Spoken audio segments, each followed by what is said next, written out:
Ngibingelele kuwe mlaleli, ngiyathemba ukuthi uyaphila. Mina ngizocela kuwe-ke laphana ukuthi-ke uma ngabe usamusha leli khasi-ke leli-ke wenze okulungile-ke laphana ucindezele-ke ibhathini usubscribe nje kubiza imali kumahhala nje ukhishwe nesenti-ke elimnyama-ke leli-ke kwenza wazi ukuthi ithole zonke ezinye iy'ndaba ezintshantshu lokulethela zona-ke kulona leli khasi-ke leli-ke kusukela-ke manje-ke ukuze zingaphuthi lezi ndaba-ke lezi njengamanje-ke udaba ngilethele lona namhlanje ngilethele-ke insizwa-ke laphana-ke eveze-ke i-VN laphana-ke umlisa-ke hlaziya ukuthi-ke uma-ke uZuma-ke ehamba-ke emhlabeni-ke kuzokwenzakalani nge-MK-ke laphana-ke waveza nokuningi-ke nje impela engafuni ukuthi mina ukuzwe ngempela nje into ezenza nje udlala le video lena uzizwele wona. Usecela lapha usuzwile le video ngene ma-comment section-ke ufushe umbono wakho ngaloko lolu daba-ke lolu ukuthi wena-ke ucabanga kanjani-ke masicinze nebhathini nje subscribe nje akubizi imali kumahhala nje ukhishwe nesenti-ke elimnyama-ke leli-ke khona wazi ukuthi uthole nezinye iy'ndaba-ke ezintsha-ke kulo-ke leli khasi-ke leli-ke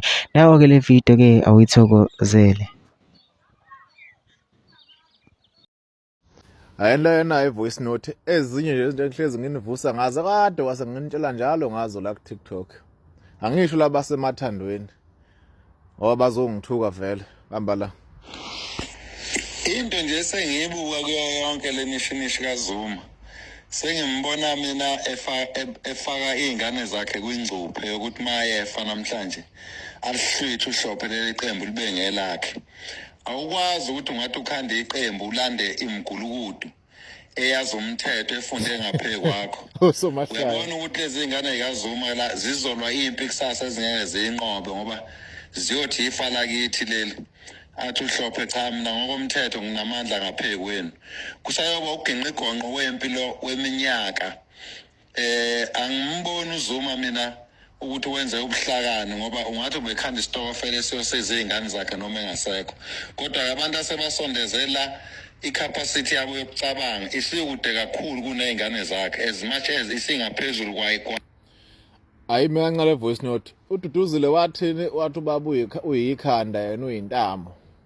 Futhi sakubona ngempela kwasitshela wathi noma bengamthuka ngeEnglish yakhe kodwa uyeParliament uphi kuna namhlanje nje lapha khona.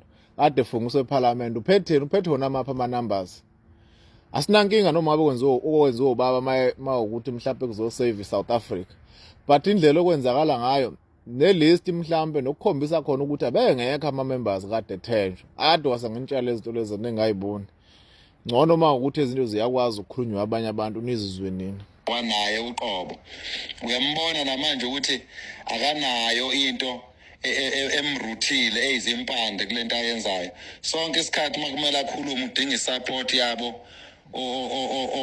lokhunjana olomfana lo Nhlamulo Ndlela ingane liyano oyibonayo ukuthi kayazi ukuthi futhi amsho iphuma ku-EFF ngoba angaze ngiyibone na ku-ANC mina ebese kuba ke ilodala impofu ozoyimbela nje igolide lemali akekho kummeli vele okwi-profession ongayeka imali isetafuleni iphuma phi nje imali okuhamba wonke lamacala la abahambe bewavula every day. Uyabona ukuthi la kuncelwa umbele wokugcina ngeke lo baba ima engafa namhlanje ingane zakhe ziyokhafulela ithuna lakhe ngamathe. Hayi mina le imali namacala imali emore than 30 million ihlezi zingithusa leyo nto leyo.